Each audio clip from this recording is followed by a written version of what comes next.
welcome you very, very warmly for this late afternoon that we're going to speak together on such a vital topic for us today, that is to say how citizens are shaping global policies. As a matter of fact, it's already a declaration of principle to state such a thing. The citizens are indeed shaping global policies, because they do. Not always it's evident, not always is easy to detect how this is possible, yet it is possible. So this is why I would like very much to thank Professor Gianluca Sgueo for having had initiative to organize this afternoon on such a relevant topic. I would like also to thank very warmly all the speakers of this afternoon that have been gracious enough as to be with us today. Three of them, as you can see, are here in person. The fourth one is somewhere in the space, like floating upon us, but it will soon become visible.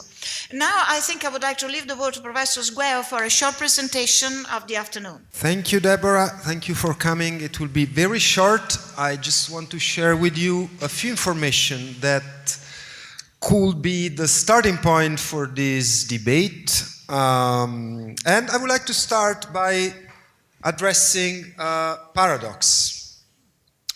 The World Values Survey says that from the 1990, the people around the world, citizens of democracies around the world, reported to have a great deal or quite a lot of confidence in politics, dropped from 49% to 27%. First information. Second one, Gallup. United States, Gallup asked to millennials, what is your confidence in the President of the United States and the Congress? And the millennials, so people of your age, who answered, I have a great deal of confidence, amount at 17% for the President, previous President, and 10% for the Congress. And then we have a scholar who is Martin Gillens, who says that basically there is no chance for any American to have any impact on policy making, or at least any meaningful impact. And last but not least, there is a book that I recently read, is from Jason Brennan. The book is titled Against Democracy, and the theory of Brennan is that democracy is overrated. We should move to what he names an epistocracy. So a government of people with strong expertise in policy making. Why? Because citizens are incapable of taking meaningful decisions when it comes about influencing policy making. That's the first part of the information. On the other side, I spent part of my week, as my students know, in Brussels, and I have experienced over the last year the success of a coalition made of very small actors, the NTTTIP coalition, so very small NGOs and not-for-profit, who were able to clash an international agreement between the United States and the European Union about the trade. Civic tech, which is the definition that we use to address all the initiatives from civil society in which technology is involved to improve the quality of government, has grew in the United Kingdom of 23 percentage points over the last 5 years.